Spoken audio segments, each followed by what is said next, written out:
देखिए, पाखंडियों की सरकार है। और अगर आपकी बात को मैं तुलना करूं कि एक भेड़िया शेर को चैलेंज कर रहा है, कहता हूं तलवार वहां क्या दिखा रहे हो? जाओ स्वामी प्रसाद मौर्य के उनके 6-6 फीट के जो बाउंसर है ना, ये कोहनी ऐसे मारेंगे तो रीढ़ की हड्डी टूट जाएगी, वो जिंदगी भर के लिए पैरालाइज हो जाए। और ये पाखंडी जो है स्वामी प्रसाद मौर्य के माने चंद्रगुप्त मौर्य, अशोक महान के वंशजों को बता रहे हैं कि हम तलवार वो दिखाएंगे।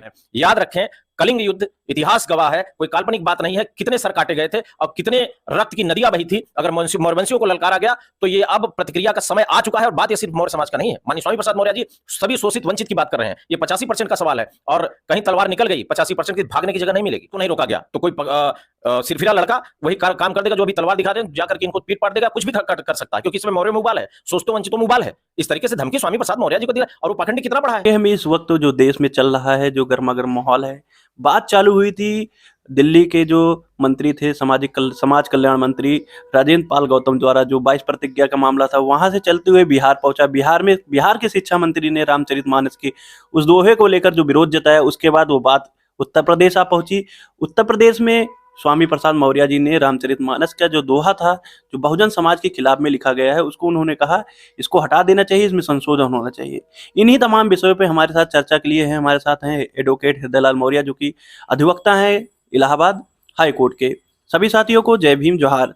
सर, बहुजन 85 चैनल में आपका स्वागत है। बहुत बहुत धन्यवाद।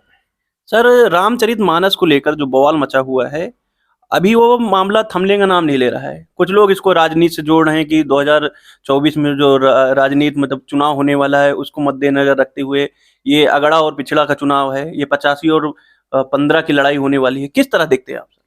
देखिए, ये लड़ाई अगड़ा पिछड़ा की नहीं है, ये लड़ाई सामाजिक न्याय की है। ये शोषक बनाम शोषित की लड़ाई है, जहां पे धर्मग्रंथों में अपने को उच्च लिख करके हमेशा के लिए हजारों हजारों साल के लिए हमें नीच बनाया गया है। हमारे शोषण की व्यवस्था की गई है। उस व्यवस्था के खिलाफ राजेंद्र पाल गौतम हो या प्रोफेसर चंद्रशेखर हो या स्वामी प्रसाद मौर्य जी हो या तमाम बहुत सारे संगठन इस समय आ गए हैं। इन लोगों ने जो विरोध किया है, ये सामाजिक न्याय का विरोध है। मैं आपको बता दूं, जिन चौपाइयों पे विरोध हुआ है, आप सुनेंगे आपका खून खौल जाएगा। वो चौपाइयां, अच्छा ये लोग एक पाखंडी कह रहा था कि इसे ईश्वर ने लिखा है। अरे मूर्खों, हाई स्कूल के सिलेबस में है, इंटर के सिलेबस में है, रिसर्च में है, और तमाम स्टूडेंट जानते हैं कि वो तुलसीदास ने मुगल काल में लिखा था। और तुलसीदास जब अपने पत्नी से मिलने गए थे, वो किताब का पाठ है, तो उन्होंने कहा था जितना मुझसे प्रेम करते उतना ईश्वर से प्रेम करो तो कुछ और मिल जाए। तब उनको वैराग्य हुआ, तब उन्होंने लिखा। लेकिन स्त्री के प्रति उनके मन में घृणा थी, क्योंकि पत्नी ने अपमानित किया था। तो जब घृणा थी तो स्त्रियों के प्रति लिखा, गलत लिखा। अन्य जो जात के आधार पर जो वर्ण व्यवस्था में नीचे माने जाते हैं, उनके खिलाफ नफरत थी। तो सारे तो इन्होंने अपनी किताबों में लिख डाला। अब ये जब हम जागे, देखिए, मैं पहले लोग कहते थे कि पहले शूद्रों को पढ़ने से मना किया जाता था, बोलने से मना किया जाता था। तब मुझे अब समझ में आया कि आखिर क्यों किया जाता। ये जानते थे कि जिस दिन ये पढ़ लेंगे, ये सवाल करेंगे। भाई शूद्र अगर उस पे अगर कोई वेद या कोई किताब पढ़ लिया तो उसकी जुबान काट दीजिए, उसके कान में डाल दीजिए वो पिघलता शीशा। इसका ये मतलब था कि वो जानते थे कि अगर ये पढ़ लेंगे तो सवाल करेंगे। आज वो पढ़ लिया, अब वो सवाल कर रहे हैं। ये इनको हजम नहीं हो रहा है। ये इनकी जाति उच्चता का और स्वघोषित सर्वोच्च होने पर प्रश्न चिन्ह लगा है, तो तिल मिलाए हुए हैं। तो ये एक बहुत अच्छा कार्य चल रहा है। अब सामाजिक परिवर्तन होगा। और जो जिस तरीके से धमकी दी जा रही, मैं आपको बताऊं, अयोध्या के बाबा जी ने तलवार निकालते हुए कहा कि मैंने नया तलवार मंगवाया है, स्वामी मौर्य का जो है वो सर जो है वो धड़ से अलग कर देंगे। किस तरह देखते हैं? संविधान का राज है, देश में संविधान लागू है, 75वां अमृत महोत्सव मनाया गया देश की, लेकिन आज भी ऐसी तमाम घटनाएं हो रही हैं। इनके ऊपर कानूनी कार्रवाई क्यों नहीं हो रही? बड़ा सवाल है सर। अब अधिवक्ता हैं। देखिए, पाखंडियों की सरकार है। और अगर आपकी बात को मैं तुलना करूं कि एक भेड़िया शेर को चैलेंज कर रहा है, और शेर शब्द से याद आया, मैं यहाँ पे अशोक लाट है, इसको देखिएगा।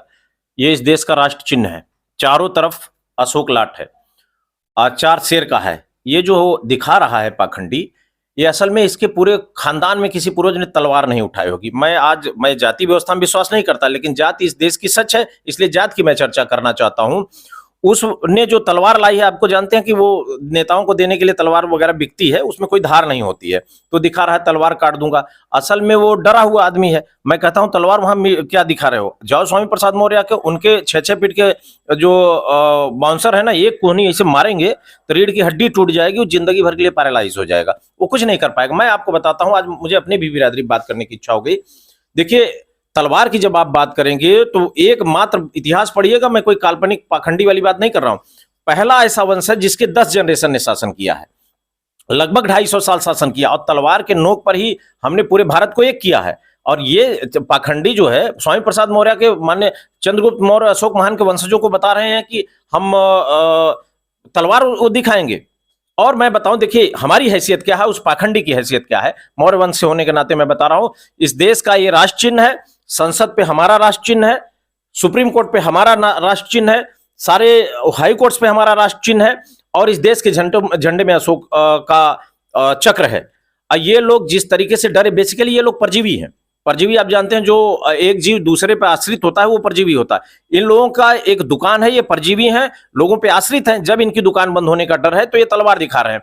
याद रखें, कलिंग युद्ध इतिहास गवाह है, कोई काल्पनिक बात नहीं है। कितने सर काटे गए थे और कितने रक्त की नदियां बही थी। अगर मौर्यवंशियों को ललकारा गया तो ये अब प्रतिक्रिया का समय आ चुका है। और बात ये सिर्फ मौर्य समाज का नहीं है, माननीय स्वामी प्रसाद मौर्य जी सभी शोषित वंचित की बात कर रहे हैं। ये 85% का सवाल है, और कहीं तलवार निकल गई 85% की, भागने की जगह नहीं मिलेगी। इस तरीके से हम लोग संविधान के मानने वाले लोग हैं, हम हिंसात्मक बातें नहीं करते। और लगातार जो धमकी दी जा रही है, अगर इसको नहीं रोका गया तो कोई सिरफिरा लड़का वही काम कर देगा जो अभी तलवार दिखा रहे हैं, जाकर के इनको पीट पाट देगा, कुछ भी कर सकता है, क्योंकि इसमें मौर्य में उबाल है, शोषितों वंचितों में उबाल है। इस तरीके से धमकी स्वामी प्रसाद मौर्य जी को दिया। और वो पाखंडी कितना पढ़ा है, माननीय स्वामी प्रसाद जी MA LLB हैं क्या, इलिटरेट है क्या? ये जब कुछ नहीं कर पाते हैं जाके पूजा करेंगे और परजीवी हो गए हैं। तो ये दुखद है, और जवाब इसका अब दिया जाएगा। अगर आवश्यकता पड़ी तो हिंसा का जवाब हिंसा हो सकता है। सर, अभी देखा गया कि आप लोग स्वामी मौर्य के समर्थन में आप लोग सड़कों पे उतरने काम किए गए, आपके परमिशन को भी रद्द किया गया। वहीं पर देखा जाता है दूसरी तरफ स्वामी प्रसाद मौर्य जी का पुतला दहन किया जाता है, और तमाम ऐसी जगह पर अभी खबर आई प्रतापगढ़ जिले से भी, वहां पर संविधान की कुछ प्रतियां हैं जो जलाई गई, और वहां पर भी हिंसा किया गया स्वामी मौर्य के विरोध में। किस तरह देखते हैं सर? देखिए, ये मनुवादी मनुस्मृति लागू करना चाहते हैं, जहां अपनी ही बहन बेटियों को वो नीच साबित कर चुके हैं। धर्मग्रंथों में मनुस्मृति में स्त्री को नीच कहा गया है। मैं उनसे पूछना चाहता हूं, क्या उनके घर की बहन बेटियां नीच है? क्या हमारे घर की बहन बेटियां नीच है? तो धर्मग्रंथ में आप यही बता दें, मान ले शूद्र को नीच कह दिया। असल में ये पाखंडवादी और मनुवादी लोग हैं, इनको अपना सिंहासन हिलता हुआ नजर आ रहा है, और इसी विचारधारा की सरकार है। और सरकार इसलिए नहीं बोल रही है कि बेसिकली प्रतापगढ़ में सामंतवाद थोड़ा प्रभावी है, इस चीज को मैं आपको बता दूं। लेकिन अब बहुजन एक हो रहा है, और भारतीय जनता पार्टी डरी हुई है, और ये पाखंडी खुद डरे हुए हैं। ये अभी बहुत सारे लोगों का फोन है, भैया हमको धमकी मिल रही है, तो ये धमका करके या साम दाम दंड भेद का प्रयोग करेंगे। लेकिन बहुजन एक हो चुका है, आने वाले समय में एक बड़ा आंदोलन होगा। ये सरकार जा सकती है, इसलिए आप देखे होंगे सरकार की तरफ से कोई स्टेटमेंट नहीं आ रहा है, क्योंकि उनको भी पता है कि ये चौपाइयां गलत है।